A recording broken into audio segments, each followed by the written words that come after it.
Ta réputation n'est qu'une ombre fugace, une construction éphémère tissée par l'esprit changeant des autres. Elle ne t'appartient pas, elle ne te définit jamais. Seul ton caractère, cette forteresse intérieure que tu bâtis pierre après pierre, est véritablement tien. Ce que les foules murmurent, les éloges que l'on t'attribue, les jugements acerbes qui te poursuivent, tout cela est hors de ton contrôle. Comprends aujourd'hui le principe stoïcien le plus libérateur, la dichotomie du contrôle. Cette distinction ancestrale, fondamentale, va te permettre de démanteler l'illusion de l'importance de l'approbation extérieure. Elle te révélera que la seule mesure de ton héritage réside dans l'intégrité de ton âme et non dans la perception volatile des autres. En saisissant cette vérité, ton anxiété face aux attentes s'effondrera, te laissant une liberté d'esprit inébranlable pour vivre une vie alignée avec tes propres valeurs. Considérons un instant le destin de Marc Aurèle, l'empereur philosophe, maître d'un empire colossal dont la réputation résonnait aux confins du monde connu. Son pouvoir était immense, son influence inégalée, sa stature quasi divine pour ses sujets. Pourtant, dans ses méditations, ses réflexions intimes jamais destinées à être publiées, il se débattait constamment avec la futilité de l'opinion publique. Il se rappelait sans cesse que les louanges des courtisans ou les critiques des sénateurs n'avaient aucune prise sur sa véritable nature. Il voyait au-delà des apparences et des jugements superficiels.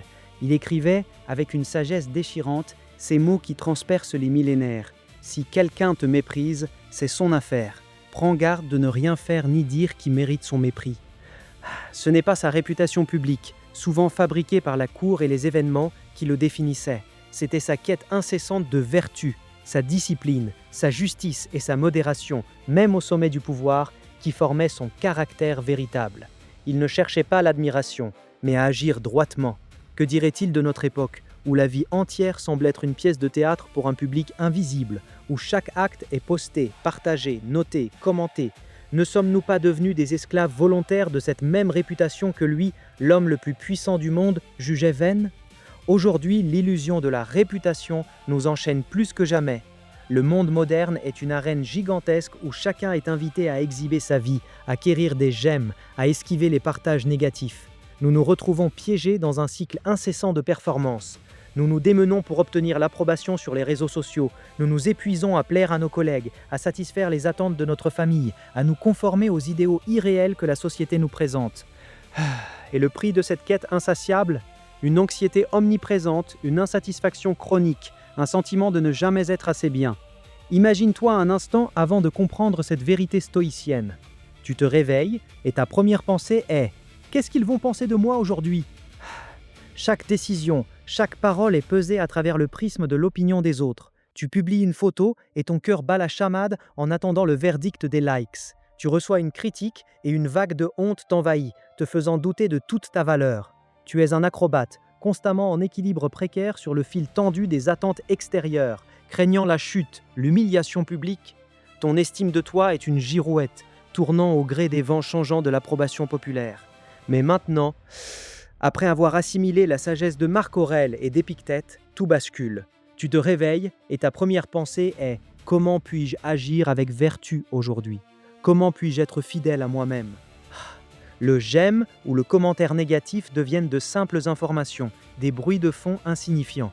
Tu publies une pensée, non pas pour la validation, mais parce que tu crois en son importance. Tu accueilles la critique comme une information potentiellement utile, si elle touche à un défaut réel de ton caractère, ou comme une simple opinion extérieure, sans prise sur ton être profond.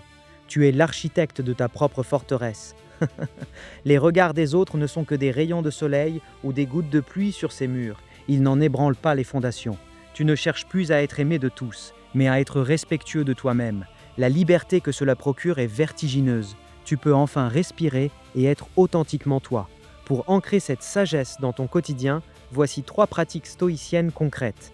La première, la méditation du matin sur l'intention. Chaque matin, avant que le tumulte du monde ne t'atteigne, prends 5 minutes. Assieds-toi dans le silence. Ne pense pas à ce que tu dois accomplir, ni à ce que les autres attendent de toi. Concentre-toi sur tes intentions. Quelles sont les valeurs que tu souhaites incarner aujourd'hui? La justice, la bienveillance, le courage. Visualise-toi agissant selon ces principes, quelles que soient les réactions extérieures. Cette pratique fixe ton boussole interne pour la journée, te rendant imperméable au vent de l'opinion. Le résultat attendu est une clarté de purpose, une résilience face aux pressions. La deuxième pratique, l'examen stoïcien du soir. Juste avant de dormir, retrace ta journée, non pas pour te juger sévèrement, mais avec une curiosité détachée. Où as-tu agi avec intégrité, en accord avec ton caractère? Où as-tu laissé la quête de réputation ou la peur du jugement t'influencer? As-tu dit oui alors que ton cœur disait non, juste pour ne pas décevoir? As-tu posté quelque chose pour la gloire éphémère? Ne te blâme pas, apprends. Comme le disait Sénèque, nous examinons nos fautes, non pour les approuver, mais pour les fuir. Cet examen est un outil d'amélioration continue, affinant ta capacité à distinguer ce qui est tien de ce qui ne l'est pas. Le résultat, une conscience accrue de tes propres schémas et une détermination tranquille à progresser vers une plus grande authenticité. Enfin, la troisième pratique, le détachement face aux louanges et aux critiques. Chaque fois que tu reçois un compliment flatteur ou une critique cinglante, fais une pause délibérée. Ne laisse pas l'émotion te submerger. Rappelle-toi, cette opinion est la leur, elle ne te définit pas. Est-ce que cette remarque touche mon caractère ou juste la perception qu'ils ont de moi? Si c'est un jugement sur ton caractère et qu'il est juste, alors prends-le en considération pour t'améliorer. Si c'est une attaque sur ta personne ou ta réputation, laisse-la passer. Imagine ces mots comme des bulles qui flottent, sans te coller à la peau. Ne t'y accroche pas, ne les combats pas.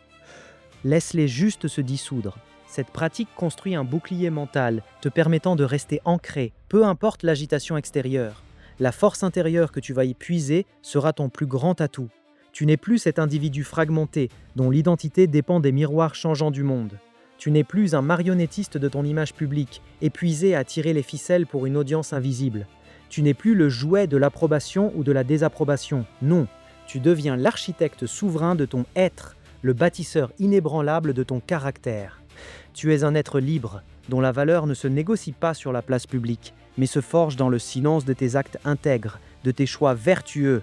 Tu es la personne que tu choisis d'être, jour après jour, action après action, indépendamment du vacarme des jugements extérieurs.